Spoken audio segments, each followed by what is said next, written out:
Team Millennials, please welcome Yedoye Travis!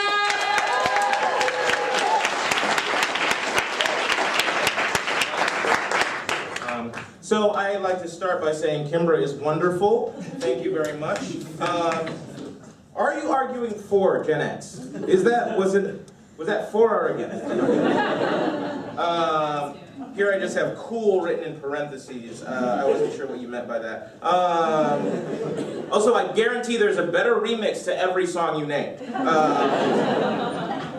Chris Brown put out a 45-song album that we didn't fuck with either, so I don't know what you're talking about. Mick Jagger wrote a song called Black Pussy that is about exactly what you think it's about.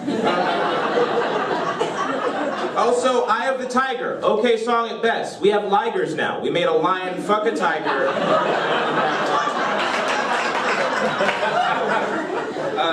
So I'd like to begin by just naming a few famous millennials you may have heard of. So we've got Chance the Rapper, Zendaya, Voltron, Goku, the Millennial Falcon,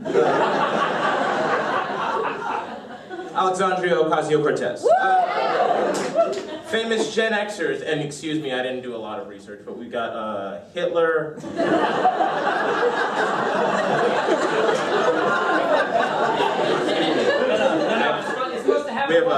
We have the devil. We have the devil.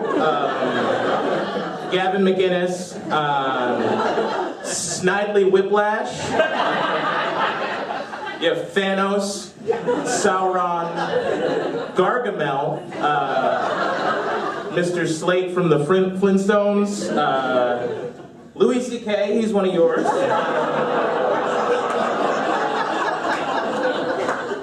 And the Gulf War is technically a millennial, but like, whose fault was that? Let me see. Also, let's not forget that it was honorary Gen Xer Ray Buds who did not block for Rev and Remember the Titans. Okay. And here's just a joke for everybody. Do you guys know that Kurt Cobain never saw Lion King? Yeah, he died in April of 1994. Lion King came out in June of the same year. Isn't that a bummer? Okay. It's just a little palate cleanser. So let's see. Gen X darling The Simpsons has been praised for making a lot of predictions in pop culture, like Trump presidency and a Disney-Fox merger. First of all, they were on network television for 30 years. Those are what we call suggestions. Those are suggestions. Now we've got a Trump presidency, and Disney owns the X-Men and is also technically responsible for 95% of the sexual assault in the entertainment industry. Okay, Gen X was known as the MTV generation before they went to prison and converted to Islam. All right. One of us. Okay. Gen Xers like Steve Jobs were the first to commodify planned obsolescence, which explains why you guys have so much trouble with the last couple updates on human rights.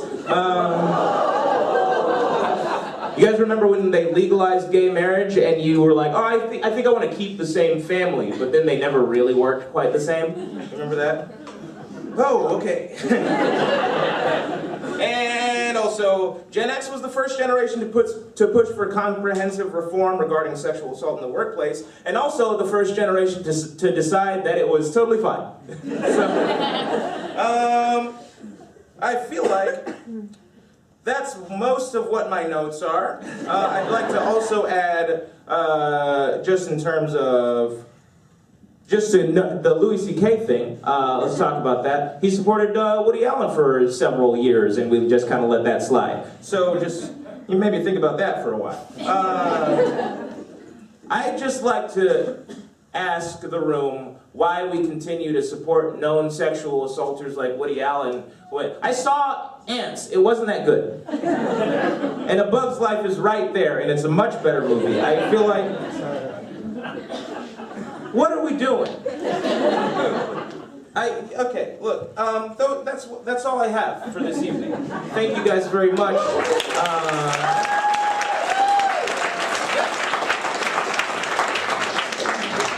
Yedoye Travis, ladies and gentlemen. Hey, Matthew, can I just say, not a smart move insulting Woody Allen in the Upper West Side of Manhattan. Yeah, well, and the other point is like, what generation is that? Where does he fall? Is that him right there? I think he's here tonight. There's 10 Woody Allens here. I'm so sorry. Yeah. I'm so sorry.